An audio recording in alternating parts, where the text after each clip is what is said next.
الحمد لله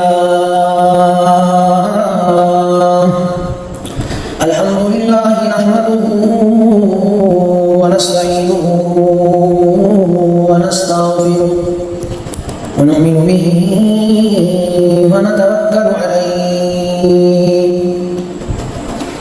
ونعوذ بالله من شرور أنفسنا ومن سيئات أعمالنا من يهده الله فلا مضل له ومن يضلله فلا هادي له ونشهد أن لا إله إلا الله وحده لا شريك له ونشهد أن سيدنا وسندنا ومولانا محمدا المصطفى وعلى آله المجتبى. أما بعد فأعوذ بالله من الشيطان الرجيم. بسم الله الرحمن الرحيم. ألا إن أولياء الله لا خوف عليهم ولا هم يحزنون. صدق الله العظيم. ونحن على ذلك لمن الشاهدين والشاكرين والحمد لله رب العالمين. والسامعين المصطور رزقه. قرآن کریم کے اندر اللہ رب العزت نے اور حدیث میں سرکار دو عالم صلی اللہ علیہ وآلہ وسلم نے انسانوں کو زندگی گزارنے کے سبق دیے ہیں، معاشرت کے اور محلہ داری کے آداب اسلام نے سکھائے ہیں، اور ایک دوسرے کے ساتھ تعلق کو قرآن کریم نے بیان کیا کہ کس طرح کا تعلق رکھیں آپ، اور اس تعلق کی نوعیت کیا ہے۔ سورہ حجرات پوری اس ضمن میں اللہ نے بیان فرمائی جس میں مسلمانوں کو زندگی گزارنے کے آداب بتائے گئے، اخلاق بتائے گئے، کردار بتائے گئے کہ زندگی کیسے گزارے، آپ کا آپس کا تعلق کیسے ہو، اور کسی بھی تعلق کو کامیاب کیسے بنائے، اس میں کن کن چیزوں کا اور کن کن باتوں کا خیال رکھنا ضروری ہے۔ دراصل آج ایک واقعہ اللہ کے رسول صلی اللہ علیہ وآلہ وسلم کا آپ کے سامنے بیان کرنے لگا ہوں۔ آج کے ہماری اس محفل کا مجلس کا عنوان ایک مہمان اور ایک میزبان اس نام سے۔ ایک حدیث ہے سرکار دو عالم علیہ السلام کی جس کو پڑھ کر اور سن کر بڑا تعجب ہوتا ہے۔ وہ حدیث رسول اللہ صلی اللہ علیہ وآلہ وسلم کی عام طرز زندگی اور عام طور پر جو معمولات تھے ان معمولات سے ہٹ کر ایک اور عجیب معمول پر ہے۔ حدیث یہ ہے کہ اس میں ایک صحابی کی دعوت کا واقعہ ہے کہ اللہ کے رسول صلی اللہ علیہ وآلہ وسلم کے ایک صحابی تھے، فارس کے رہنے والے، یعنی عراق کے رہنے والے۔ وہ شوربہ بہت اچھا بناتے تھے۔ ایک روز ان کا جی چاہا کہ میں اپنے ہاتھ کا پکا ہوا شوربہ سید الانام فخر العالم علیہ السلام کو دلا۔ چنانچہ وہ حاضر خدمت ہوئے اور سرکار سے کہنے لگے یا رسول اللہ میرے ساتھ چلیے اور تھوڑا سا شوربہ نوش فرما لیجیے۔ اللہ کے رسول علیہ السلام اس صحابی کو فرمایا کہ ام المؤمنین عائشہ کے ساتھ چلے۔ اس وقت تک پردے کا حکم نازل نہیں ہوا تھا۔ ان صحابی نے صاف صاف کہہ دیا یا رسول اللہ عائشہ کی دعوت نہیں ہے۔ آپ نے فرمایا عائشہ نہیں تو حق بھی نہیں۔ اس نے کہا کہ نہیں تو نہ صحیح، ٹھیک ہے آپ نہیں جانا چاہتے تو نہ آئیں۔ وہ صحابی حضور کے واپس چلے گئے۔ تھوڑی دیر کے بعد پھر وہ صحابی آئے رسول اللہ کے پاس اور عرض کیا یا رسول اللہ تھوڑا سا شوربہ نوش فرمائے۔ آپ نے فرمایا اور عائشہ بھی؟ انہوں نے پہلے کی طرح جواب دیا نہیں یا رسول اللہ عائشہ نہیں۔ اللہ کے رسول نے بھی وہی جواب دیا، فرمایا نہیں اگر عائشہ نہیں تو پھر میں بھی نہیں جاتا۔ وہ صحابی چلے گئے۔ کچھ دیر کے بعد پھر تشریف لائے اور عرض کیا یا رسول اللہ تھوڑا سا شوربہ نوش فرما لیں۔ اس مرتبہ آپ نے فرمایا کہ عائشہ بھی؟ ان صحابی نے کہا یا رسول اللہ اچھا عائشہ بھی؟ یہ حضرت تھانوی رحمۃ اللہ علیہ نے اپنی کتاب اسرار العبادہ نمبر 28 پر اس واقعے کو بیان فرمایا۔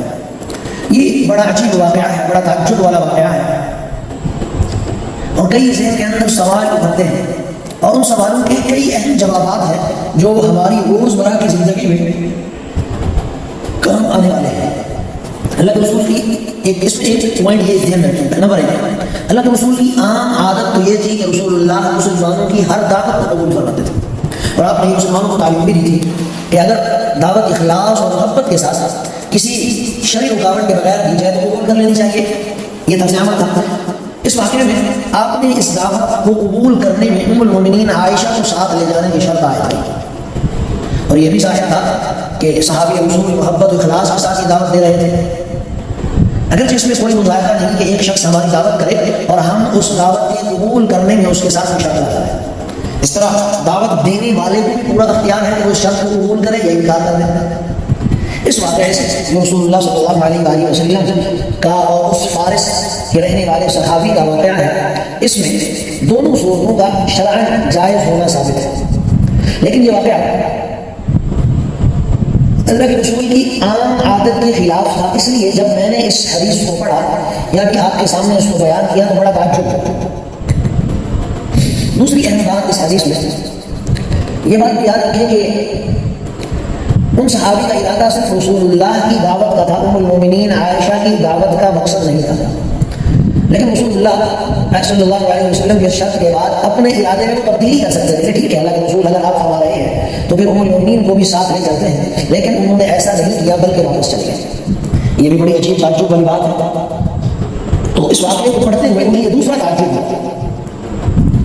تیسرا، اس واقعے کا ایک اہم پوائنٹ یہ بھی ہے کہ صحابی رسول کے دل میں اللہ کے رسول کی دعوت کرنے کا تقاضا اتنا شدید تھا کہ بار بار وہ رسول اللہ کے حضرت عائشہ کو ساتھ لیے بغیر دعوت قبول کرنے سے انکار کا بار بار کوشش کی۔ پھر درخواست کی، دوبارہ آئے درخواست کی تو اللہ کے رسول نے وہی جواب دیا۔ اس وقت ان صحابی نے شرط قبول نہیں کی، واپس چلے گئے۔ اس دوران ان صحابی کے دل میں یہ خیال گزر سکتا تھا کہ ہو سکتا ہے کہ میرے اس طرز عمل سے رسول اللہ صلی اللہ علیہ وآلہ وسلم کو کوئی ناراضگی نہ ہو، جبکہ یہ حقیقت تو آپ سب جانتے ہیں جو بیٹھے ہیں یہاں پہ کہ صحابہ کرام سے زیادہ آپ کا جانثار، اپنے جان و مال سے زیادہ آپ کی خدمت کرنے والے اور آپ سے محبت کرنے والے صحابہ سے زیادہ کون ہو سکتے ہیں؟ اور یقیناً اللہ کے رسول علیہ السلام ان کو بھی ایسا حکم فرما دیتے کہ جس میں جان جانے کا خطرہ ہوتا تو وہ تعمیل حکم کو اپنی نجات کا باعث و فخر سمجھتے، لیکن اس وقت ان صحابی نے محبوب رب العالمین صلی اللہ علیہ وسلم کی وہ شرط قبول نہیں کی۔ یہ بھی بڑی تعجب کی بات ہے۔ چوتھا اہم پوائنٹ یہ ہے کہ تیسری بار رسول اللہ کے پاس تشریف لائے اور وہی درخواست بتائی کہ یا رسول اللہ چلیں شوربہ روش فرما لیں۔ اس وقت بھی اللہ کے رسول علیہ السلام نے وہی جواب دیا، لیکن اس وقت اس صحابی رسول نے یہ شرط قبول کر لیا۔ سوال یہ ہے کہ دو بار انکار کے بعد تیسری بار اس صحابی نے شرط کو قبول کر لیا، کیا وجہ ہے؟ اس کی کیا وجہ ہے؟ اسی سوال کے جواب میں بات بھی پوشیدہ ہے، جس کو پڑھ کے اس کی وجہ سے حدیث کو پڑھ کر مجھے مختلف نوعیت کا تعجب ہوا اور ایک عجیب حیرت کا جہاں کھلا، ایک عجیب عالم تاری ہوا کہ رسول اللہ صلی اللہ علیہ وسلم نے اپنے اصحاب کی کیسی سادہ اور حکیمانہ اور آسان طرز زندگی گزارنے کی تربیت دی تھی، جس میں بناوٹ کا کوئی نام و نشان نہیں۔ دوسری طرف صحابہ رضوان اللہ علیہ اجمعین وہ آپ صلی اللہ علیہ وسلم کی ایک نظر میں کس درجے کا عقل و فہم اور حد درجے کا ادب سکھاتے ہیں۔ یہ واقعہ، اس واقعے سے عقل و فہم اور خاص طور پر ادب کا کئی اہم اسباب نظر آتے ہیں۔ در حقیقت آپ لوگ سمجھ رہے ہوں گے کہ یہ واقعہ تو ایک بالکل بے ہی معلوم ہوتا ہے، لیکن اس کے برعکس ہمیں اس واقعے میں معاشرے کے اندر زندگی گزارنے کے کئی اسباب عقل و فہم اور ادب کی حقیقت منکشف ہوتی ہے۔ اس بات کو آپ سمجھیں، اس کے لیے میں آپ کو کئی اور چیزیں بتانے والا ہوں۔ اب تک میں نے آپ کو چار اہم ترین چیزیں اس حدیث اور اس واقعے سے متعلق بتائیں، وہ چاروں کی چاروں چیزیں بڑے تعجب والی چیزیں تھیں، بڑی عجیب و غریب باتیں تھیں۔ پہلی بات تو یہ کہ رسول اللہ صلی اللہ علیہ وسلم عام طور پر مسلمانوں کی دعوت قبول کر لیتے تھے، لیکن اس واقعے میں آپ نے دعوت کی قبولیت کے لیے شرط لگا دی ام المؤمنین عائشہ کی، اور یہ آپ کی عادت کے خلاف تھا، ایسا آپ کبھی کرتے نہیں ہیں۔ جیسے ایک واقعے میں آتا ہے ایک صحابی رسول نے اللہ کے رسول کے لیے ایک مرتبہ گوشت کا اہتمام کیا اور مخصوص لوگوں کو، 4 لوگوں کو، 3 لوگوں کو بلایا گیا، رسول اللہ ان کو لے آئیے اور ان سب کی میرے ساتھ دعوت ہے۔ لیکن ایک اور آدمی جس کی دعوت نہیں تھی وہ بھی اللہ کے رسول کے ساتھ چلا گیا۔ رسول اللہ نے میزبان سے وہاں جا کر پوچھا کہ بھائی ہمارے ساتھ آ گیا ہے، کیا اس کو اجازت ہے کھانے کی؟ میزبان نبوت میں آ کر اجازت دے دیں، آپ کا طرز عمل ہو تو، لیکن یہاں آپ پہلے شرط لگاتے ہیں۔ دوسرا، اس صحابی رسول کا بھی عجیب واقعہ ہے کہ ان کا ارادہ صرف رسول اللہ کی دعوت کا تھا، ام المؤمنین عائشہ کی دعوت کا ارادہ ہی نہیں تھا، اس لیے وہ بار بار واپس چلے گئے۔ تیسرا یہ ہے کہ اللہ کے رسول علیہ السلام کی دعوت کا ان کے دل میں شوق اتنا شدید تھا کہ بار بار تشریف آئے۔ اللہ کے رسول ہر بار حضرت عائشہ کی شرط لگاتے ہیں، وہ واپس چلے جاتے ہیں۔ اور چوتھی بات یہ ہے کہ رسول اللہ صلی اللہ علیہ وآلہ وسلم نے 2 مرتبہ اس کو واپس کیا تو وہ چلے گئے، لیکن تیسری مرتبہ انہوں نے اللہ کے رسول کی اس شرط کو قبول کر لیا۔ ہم اس واقعے کو سمجھنے کے لیے آپ چند اہم ترین باتیں اور اہم ترین چیزوں کو سمجھیں۔ یہ بات یاد رکھیں کہ آپ کو اندازہ ہوگا کہ علم کا ایک خاص رول ہوتا ہے جو مخاطب پر علم کی وجہ سے تعلیم ہوتا ہے۔ بڑے بڑے عقلاء، ذہین افراد، سمجھدار اور ایجوکیٹڈ لوگ جب علماء سے بات کرتے ہیں تو وہ ہکلاتے ہوئے انہیں دکھا گیا۔ خود رسول اللہ صلی اللہ علیہ وآلہ وسلم نے اپنے بارے میں فرمایا کہ مسور کو بھی رعب، مجھے اللہ نے ایک خاص رعب دیا، ایک خاص دبدبہ عطا فرمایا کہ جو 1 مہینے کی مسافت تک وصل کرتا ہے۔ اور یہ بات کی حقیقت ہے، وہ فارس کے بادشاہ جب اللہ کے رسول صلی اللہ علیہ وآلہ وسلم کا نام مبارک اپنے محلات میں رہتے ہوئے سنتے تھے تو ان کے دلوں پر ایک لرزہ طاری ہوتا ہے۔ اور اس بات کو تعجب بھی نہیں ہے کیونکہ جب آپ کے غلاموں کے غلام یعنی علماء حق کا، علماء ربانیین کا، اللہ والوں کا اتنا بڑا رعب ہوتا ہے کہ بڑے بڑے فلسفی اور ادیب و شاعر ان سے ملاقات اور گفتگو سے پہلے اپنے دلوں پر رعب محسوس کرتے ہیں، تو یہاں ایک مبارک مقدس اور عالم الخلائق شخصیت یعنی رسول اللہ صلی اللہ علیہ وآلہ وسلم کا ذکر ہے۔ آپ عالم الخلائق ہی نہیں تھے بلکہ اشرف الانبیاء بھی تھے۔ صرف علم کا رعب بھی نہیں تھا، اس سے کہیں زیادہ نبوت کا رعب، حق و صداقت کا رعب، ذاتی وجاہت و شجاعت کا رعب۔ صحابہ فرماتے ہیں رسول اللہ صلی اللہ علیہ وآلہ وسلم کے چہرہ اقدس کو آپ کے رعب کی وجہ سے بعض اوقات حضرات دیکھ بھی نہیں سکتے تھے، آنکھیں جھکا لیتے تھے۔ اس رعب کا تقاضا یہ تھا کہ صحابہ رضی اللہ تعالیٰ عنہ اجمعین کو اللہ کے رسول سے ہدایت و حکمت کے حاصل کرنے میں رکاوٹ پیش ہے، کیونکہ یہ تو رعب کا خاصہ ہے نا کہ رعب فاصلہ پیدا کرتا ہے، اور فاصلے کی صورت میں صحابہ کرام اس بے تکلفی سے دین کی جزیات معلوم بھی نہیں کر سکتے، امت محروم رہ جاتی ہے۔ یہ آپ کا ایک معجزانہ کارنامہ تھا، سرکار عالم علیہ السلام کا ایک معجزہ تھا، آپ کی حکمت و بصیرت تھی۔ آپ نے اپنے صحابہ کو اتنا بے تکلف کیا ہوا تھا کہ وہ اپنے دل میں پیدا ہونے والے ہر سوال، ہر شبہ، ہر خیال کو اللہ کے رسول کے سامنے بیان کرتے اور اپنا جواب پاتے۔ یہ ان صحابہ کا امت پر بڑا احسان تھا۔ اسی طرح دوسری بات یہ بھی ذہن میں رکھیے گا کہ اللہ کے رسول علیہ السلام نے خود بھی سادگی کو اختیار کیا تھا اور اپنے صحابہ کو سادگی کی تعلیم دی۔ اب آپ سوال کریں گے کہ سادگی کیا ہے؟ سادگی بناوٹ کی ضد ہے۔ بناوٹ کی حقیقت یہ ہے کہ کوئی کام یا کلام اس لیے کیا جائے کہ اگر یہ کام نہ کیا تو لوگ برا سمجھیں گے۔ اسی طرح دین کی تعلیم کا ایک اہم جز یہ بھی تھا، یا دین کی ایک اہم تعلیم یہ بھی ہے کہ کسی کی دعوت قبول کی جائے تو دل کی خوشی اور اخلاص کے ساتھ، کسی دباؤ یا نامحدود کی وجہ سے نہ ہو۔ جیسا کہ آج کل اکثر دعوتوں کا حال دکھلاوا، نامحدود یا دباؤ ہوتا ہے۔ حدیث میں اس مفتی کی خاطر کہا گیا کہ دل کی خوشی کے ساتھ۔ اختصار خاطر آپ ان 4 مقدمات کو ذہن میں رکھیں جو میں نے آپ کے سامنے بیان کیا۔ اب انہیں 4 مقدمات کو، یہ جو دوسرے 4 مقدمات آپ کے سامنے رکھے ہیں میں نے، پہلا علم کا رعب، اور دوسرا اس رعب کا ایک خاص تقاضا یہ تھا کہ اللہ کے رسول سے علم کے حصول میں صحابہ کو دشواری پیش آتی تھی، لیکن رسول اللہ نے معجزانہ طور پر صحابہ کو اپنے ساتھ تکلف کیا ہوا تھا۔ تیسری بات، اللہ کے رسول سادگی اختیار کرتے تھے اور سادگی بناوٹ کی ضد۔ اور چوتھی بات کہ دین کی تعلیم کا ایک جز یہ بھی ہے کہ وہ دعوت دل کی خوشی کے ساتھ، اخلاص کے ساتھ کی جائے، دباؤ یا نامحدود سے نہ۔ اب آپ ان 4 مقدمات کو ذہن میں رکھیں اور اس واقعے کو سمجھیں۔ اللہ کے رسول نے ہمیں، مجھے، آپ سب کو، ہم سب کو زندگی گزارنے کے لیے کیا سبق دیا۔ اب دیکھیں، اس صحابی کے دل نے چاہا کہ ہم حضرت علیہ السلام کو اپنے ہاتھ کا شوربہ کھلائیں۔ اس خواہش کو لے کر رسول اللہ کی خدمت اقدس میں تشریف لائے اور دعوت دی۔ ادھر سے ایک شخص حضرت عائشہ کو ساتھ لینے کی پیش کر دی۔ یہاں پر ممکن صورتیں ہیں، ایک تو یہ کہ شوربہ صرف اتنا ہی تھا کہ اللہ کے رسول علیہ السلام اور اس صحابی کے لیے کافی ہوتا، دوسرے شخص کے لیے ان کے پاس شوربہ نہیں تھا۔ دوسری وجہ یہ ہو سکتی ہے کہ انہوں نے اپنے دل کا جائزہ لیا کہ کیا وہ مومنین عائشہ کی دعوت خوشی سے کرنا چاہتے ہیں یا نہیں۔ ظاہر ہے یہ شخص بالکل اچانک ہی آئی تھی، اس صحابی کے وہاں گمان میں بھی نہیں تھا۔ تو دل میں اس طور کی دعوت کا تقاضا بھی نہیں تھا، وہ تو اللہ کے رسول کو دعوت دینے گئے تھے۔ اس صورت میں اگر وہ اس شخص کو قبول کر لیتے تو یہ ان کے دل کے تقاضے کے خلاف ہوتا، اس لیے وہ واپس چلے گئے۔ اور ممکن ہے کہ بیک وقت دونوں رکاوٹیں پیش آئی کہ طیب خاطر کی بھی کمی ہو اور شعبے کی بھی کمی ہو۔ دوسری بات تشریف لائے تو اس وقت یہ ممکن ہے سوچا کہ رسول اللہ صلی اللہ علیہ وسلم کی عام عادت تو دعوت قبول کرنے کی تھی، تو اس لیے ممکن ہے کہ اس وقت پہلی مرتبہ اللہ کے رسول نے کسی حکمت و مصلحت کی بنا پر دعوت کی شرط ام المؤمنین عائشہ کی شرط لگا دیا۔ چلو اب چل کر دوسری بار قسمت آزمائی کرتے ہیں، ہو سکتا ہے کہ اللہ کے رسول علیہ السلام وہ شرط نہ لگائیں اور دل میں خواہش یہ ہوئی کہ رسول اللہ سیر ہو کر اچھے طریقے کے ساتھ شعبہ نوش کریں۔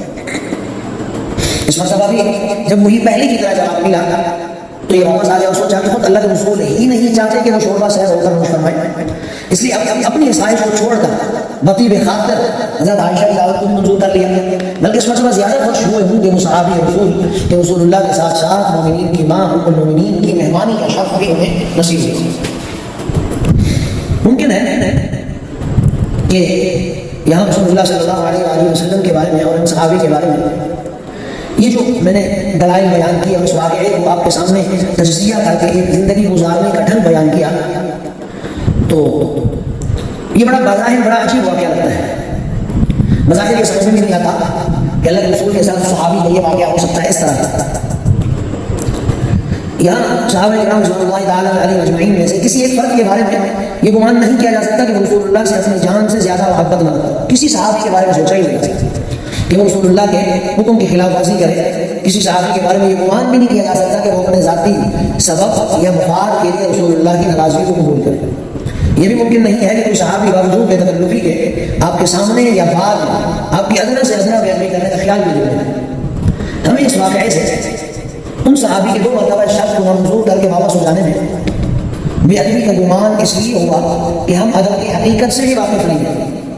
ادب اس کا نام نہیں کہ آپ کسی بزرگ کے سامنے یا کسی مقتدر آدمی کے سامنے یا کسی بڑے سیاسی رہنما لیڈر کے سامنے جھک کر ملیں، ہاتھ باندھ کر کھڑے رہیں، چاہے دل میں اس کا ادب اور اعتقاد نہ ہو یا جتنا ظاہر کیا جائے اتنا دل میں نہ ہو، بلکہ ادب کی حقیقت تو اطاعت ہے۔ ادب کا تقاضا یہ ہے کہ دوسرے کو تکلیف نہ ہونے دیں، چاہے ظاہری اور رسولی ادب بالکل بھی نہ ہو، جسے ہم ادب کہتے ہیں دونوں بات لگانا، نیچے جھکنا، سر کو جھکا کر کھڑے ہو جانا۔ بعض لوگوں کا ادب بڑا تکلیف دہ ہوتا ہے اور اس کا تجربہ بھی ہوتا رہتا ہے کہ بعض ادب کی وجہ سے آپ سے اتنی آہستہ آواز میں بات کرتے ہیں کہ بار بار پوچھنا پڑتا ہے کہ بھائی کہہ کیا رہے ہیں۔ اسی طرح یہ ادب نہیں ہے۔ اللہ کے رسول علیہ السلام صحابہ کے درمیان میں اس طرح رہتے تھے کہ نئے آنے والے کو پوچھنا پڑتا کہ رسول اللہ کون ہے۔ صحابہ کرام رسول اللہ کے تشریف لانے پر ادب کے لیے کھڑے نہیں ہوتے تھے، جانتے تھے کہ یہ بات امام الانبیاء کو پسند نہیں، بے تکلف اتنے تھے کہ ذاتی اور ازدواجی زندگی سے متعلق بے تکلف سوالات آتے تھے۔ دیکھیے اس واقعے کی زندگی کے کتنے آداب نصیب ہیں۔ ان صحابی کو ادنا شبہ بھی نہ ہوا کہ میرے واپس چلے جانے سے رسول اللہ صلی اللہ علیہ وآلہ وسلم ناراض ہوئے، اور نہ رسول اللہ پر اس سے کوئی ادنا ناراضگی کا اثر تھا، ورنہ تیسری بار بھی آپ دعوت قبول نہ کرتے۔ اسی طرح دعوت قبول کرنے والے کو یہ حق ہے کہ وہ دعوت قبول کرتے وقت کوئی شرط لگا دے کسی مہمان کو ساتھ لانے کی۔ اسی طرح دعوت دینے والے کو بھی یہ اختیار ہے کہ اس شرط کو منظور کرے یا نہ کرے، ایسا کرنے پر ناراض ہونا چاہیے۔ اسی طرح ایک اور بات بھی سمجھ میں آتی ہے، جب تک دل خوشی سے آمادہ نہ ہو دوسرے کو دعوت نہیں دینی چاہیے۔ یہ چوتھی بات ہوگی۔ پانچواں سبق یہ بھی ہے کہ جب اخلاص، جب تک نیت خالص نہ ہو دوسرے کو دعوت نہ دینا، اخلاص نہ ہو، کام میں خلوص نہ ہو۔ پانچویں بات، چھٹی بات یہ بھی ہے کہ دعوت کے لیے ضروری نہیں کہ اپنی استطاعت سے بہت زیادہ کھانے پینے کا اہتمام کیا جائے، بلکہ جتنی آپ کی استطاعت ہے آپ اتنا کھانے پینے کا انتظام کریں۔ ساتویں بات یہ ہے کسی کی دعوت میں جاتے وقت صرف وہی لوگ جائیں جن کو دعوت دی جائے، جن کو بلایا جائے، یہ نہ ہو کہ آپ خود بھی دعوت پہ جائیں اور دو لوگوں کو بھی ساتھ لے جائیں۔ آٹھویں بات یہ ہے ان صحابہ نے دو مرتبہ واپس ہونا گوارا کر لیا، مگر مصنوعی رضامندی اور دکھاوے کی رضامندی گوارا نہیں کی۔ یہ پرواہ نہیں کی کہ لوگ کیا کہیں گے۔ چنانچہ شروع میں جب آپ نے یہ واقعہ سنا مجھ سے ابھی تو آپ کو ایسا لگا ہوگا کہ ایک صحابی کی شان کے خلاف ہے یہ واقعہ، لیکن وہ مصنوعی رضامندی اور دکھاوا نہیں چاہتے۔ نمبر 9 یہ ہے دعوت کے رد ہو جانے کے بعد بھی ان صحابی کے عشق و محبت اور دعوت کے تقاضے میں ادنا بھی کمی نہیں ہے۔ اگر آپ اس طرح غور کریں تو آپ کو اس واقعے میں کئی ضروری اصول ملتے ہیں اسلامی معاشرت کے زندگی گزارنے کے. یہ بظاہر ایک ایسا واقعہ ہے جس میں ہم جیسے کوتا فہموں کے لیے بڑا ادب ہے، بڑی محبت ہے. کیا بعید ہے کہ رسول اللہ صلی اللہ علیہ وآلہ وسلم نے اس واقعے میں اپنی عام عادات کے خلاف یہ شرط اسی لیے عائد کی ہے کہ امت کو دعوت دینے اور دعوت قبول کرنے کے آداب اور اپنے اسوہ حسنہ کے ذریعے سکھایا جائے. کہ اصل میں دعوت دینے کے آداب کیا ہیں، میزبان کو کن چیزوں کا خیال کرنا چاہیے اور مہمان کو کن چیزوں کا خیال کرنا چاہیے. اور ان ساری چیزوں کو بیان کرنے کے لیے رسول اللہ صلی اللہ علیہ وآلہ وسلم نے اپنی زندگی میں یہ ایک خلاف حقیقت یا ایک عجیب واقعہ، ایک عجیب خلاف معقول آپ نے اس واقعے میں کام کیا جس کے ذریعے سے زندگی گزارنے کے کئی سبق ملے ہیں. 9 باتیں جو اس واقعے سے ایک سبق ملتا ہے، 9 چیزوں کا وہ میں نے آپ کے سامنے بیان کیا. پہلی چیز کہ ان صحابیوں کو رسول اللہ کے بارے میں ادنا بھی شبہ نہ ہوا تھا کہ اللہ کے رسول میرے واپس چلے جانے سے ناراض ہو اور نہ رسول اللہ صلی اللہ علیہ وسلم پر اس سے کوئی ادنا سے ناراضگی کا اثر ہوتا، ورنہ اللہ کے رسول تیسری بار دعوت قبول نہ کرتے. دوسری نمبر دعوت قبول کرنے والے کو حق ہے کہ وہ شرط لگا دے کوئی بھی. نمبر 3 دعوت دینے والے کو بھی اختیار ہے کہ وہ میزبان کی مہمان کی لگائی ہوئی شرط کو قبول نہ کرے. نمبر 4 جب تک دل خوشی سے آمادہ ہو اسے کو دعوت نہیں دینی چاہیے. نمبر 5 دعوت کے لیے ضروری نہیں ہے کہ اپنی استطاعت سے زیادہ کھانا بنایا جائے، 3 4 5 کھانے ان صحابی کے پاس ایک شوربہ تھا بس. نمبر 6 جب تک اخلاص نیت نہ ہو دعوت نہیں دینی چاہیے. نمبر 7 کسی کی دعوت دیتے وقت دعوت میں جاتے وقت وہی لوگ جائیں جنہیں بلایا گیا، ہر اہلا گھر آدمی ساتھ جاتا ہے. نمبر 8 ان صحابی نے 2 مرتبہ واپس چلے لیکن اللہ کے رسول نے کہ ہاں میں ہاں نہیں ملائی. یہ رسول کی رضامندی ظاہر ہے کہ نہیں ٹھیک ہے یا رسول اللہ جیسے آپ کہتے ہیں کوئی بات نہیں ہے، وہ واپس چلے گئے. نمبر 9 دعوت کے رد ہو جانے کے بعد بھی اللہ کے رسول نے دعوت رد کر کہ نہیں بھی میں آپ کے پاس نہیں آ سکتا، اس کے باوجود بھی صحابی کے عشق و محبت اور دعوت کے تقاضے میں کمی نہیں آئی. یہ اصول ہیں زندگی گزارنے کے. اگر آج بھی ہم میزبان یا مہمان کی حیثیت سے ان اصولوں کو مد نظر رکھیں تو ہماری زندگی کس طرح خوش رواں ہو سکتی ہے. حالانکہ آج کل جو ہے وہ مہمان اگر کسی گھر میں چلا جائے تو بعض اوقات میزبان اس مہمان کو آفت سمجھتا ہے کہ ابھی میرے سر پر کیسے مدار ہو گیا. اور بعض مہمان اس قدر ڈیپ ہوتے ہیں وہ مہمان سے فرمائشی کرتے ہیں طرح طرح کے کھانوں کی، طرح طرح کی چیزوں کی. ہاں جہاں بے تکلفی ہو تو بات الگ ہے، لیکن یہ واقعہ رسول اللہ صلی اللہ علیہ وسلم کا اور صحابی کا ہمیں زندگی کا سبق دیتا ہے کہ ہم نے اپنی زندگی کو کیسے بہتر کرنا ہے. دعا کریں کہ اللہ تعالیٰ ہم سب کو علم و عمل کی توفیق عطا فرمائے. وآخر دعوانا الحمد للہ رب العالمین.